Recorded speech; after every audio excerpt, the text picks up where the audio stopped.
Hey, what's up everybody? In this video we're going to cook up our King Kole that we shot with our Evolve Three Prong in the last video, and we're going to also make some Tonkatsu.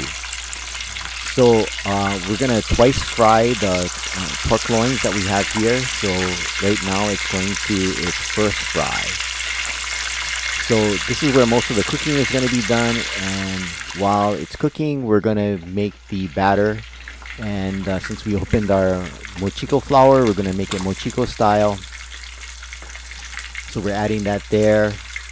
And we're also going to add some furikake into the mochiko mix. So there's our furikake. And we're going to mix this up and add water and whip it up. So the consistency we're looking for is going to be a lot thinner than the last video that we made, because we just want to lightly crust the tonkatsu and also the fish. So we're going to use this batter for both the pork and the King Kole. So the loins are pretty much done. We're just making them golden brown. So we're going to take it off and put it on the paper towel to dry off the oil and the moisture, and we're going to let it rest. I'm going to let it sit here for about 5 minutes or so. So fast forwarding, after 5 minutes we're going to pat it dry so the batter sticks. You can see it's already kind of sticky. It's sticking to the paper towel. And now we're ready for the second fry, and this is going to be super quick. We're going to use our panko on this as well. So we're going to dip it in the batter and then coat it with the panko. So it's going to be like super thin and yet still be crunchy. So giving it one last whip because it was sitting there. And here we go. So we're going to dip it in, and you can see how light the coating is. You can see the furikake on there, and also it has a little greenish color from the nori. And we're going to put it in. The frying is going to be really quick because pretty much the meat is already cooked. Make sure I get the panko in all the little spots.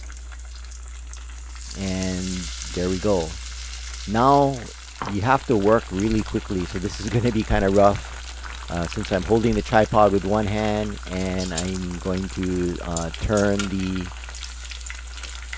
pork with the other hand. So having a little bit of problem there. Sorry for the shaky video. I need to get a taller tripod so you can look down in the pot. That's going to be the next purchase. So we're going to turn it frequently until it gets to this golden brown color, exactly how we want it. Take off as much oil as we can, and then put it back on another paper towel to dry it off. And we're going to let it rest there while we prepare the fish.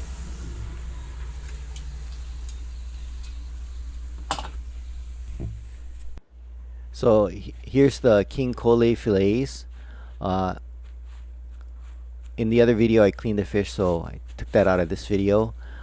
We put some Hawaiian salt on it and let it sit in the refrigerator for a day. So right now I am patting it dry and wiping off all the salt.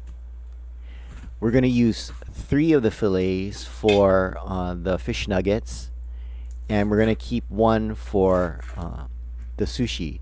So that other fillet, it's back in the refrigerator right now. So I'm going to cut it into bite-sized chunks. Dump it in the furikake mix. And you may go like, oh wow, you put the pork in there before. I don't know.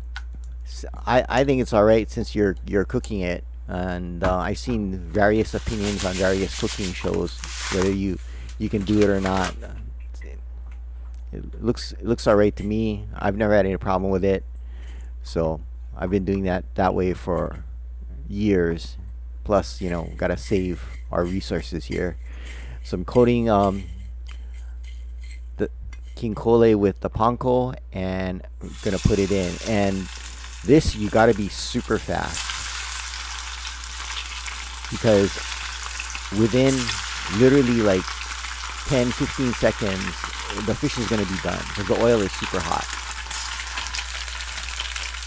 So you can see it bubbling really nicely there. I forgot a piece. And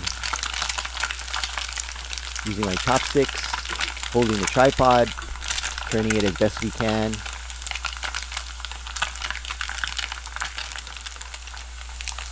And it's pretty much done.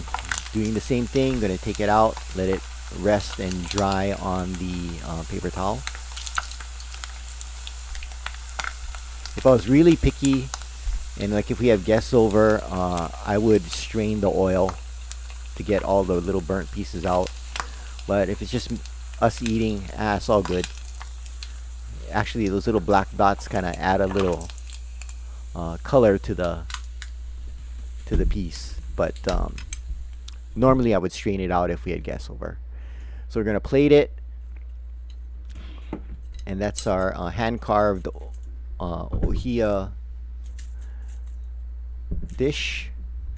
We power carved that with a grinder, and if you ever worked with dry ohia, it's like so hard. It's like one of the hardest woods I've ever worked on, next to kiawe. It takes forever to carve that thing.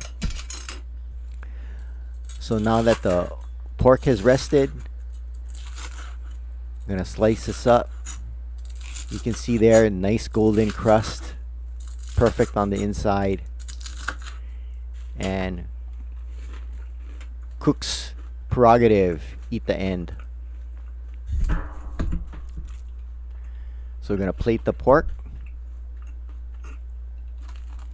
Only gonna cut up one of them. The other one we'll eat if we're still hungry. And then again, I like to eat the crunchy part. So now it's time for the sushi. I've already prepared the rice. How I make it, I did in the last video. Same for the spicy poke that's in that little avocado wood dish that we made, is the scrapings from the King Kole bones. So here's the last fillet pulled out of the fridge. You can see how nice and white it is. I'm gonna cut it at an angle to make it as thin as possible.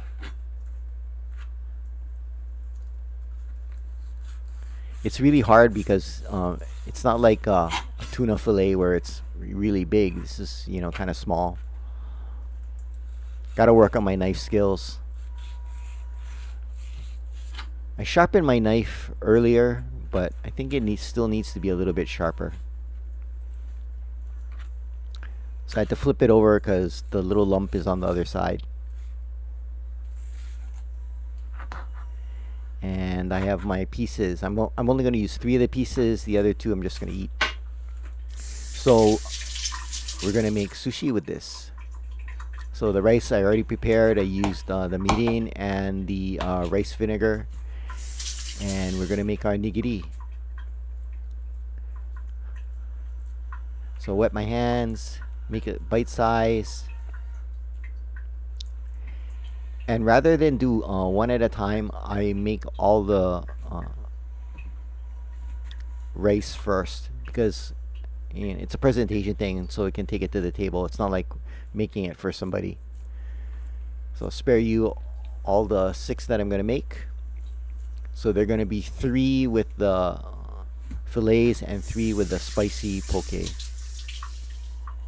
Now the market didn't have regular wasabi, so they had this wasabi sauce, which is kind of like a wasabi mayonnaise. It's not the best, but it's better than nothing. So we got that, and we're just gonna coat all the pieces. And even the wasabi paste that they have isn't really like real wasabi like you get in a good sushi restaurant, but it is what it is. That's what we have to work with, so that's what we'll use. So now I'll mold the piece on, and you can see how nicely it forms over the rice. So that looks pretty good. And I'm gonna do all 3.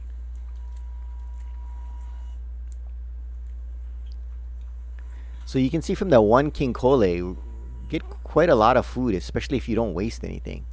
So now we're gonna use the scrapings.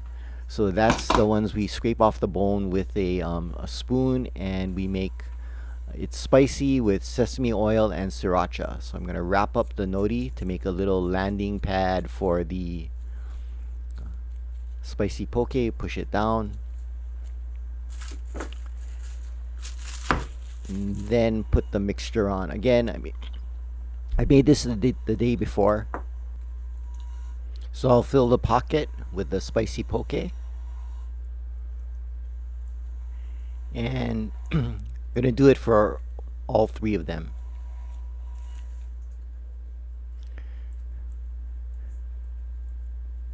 So you can see it right there. Try to get it into all the corners.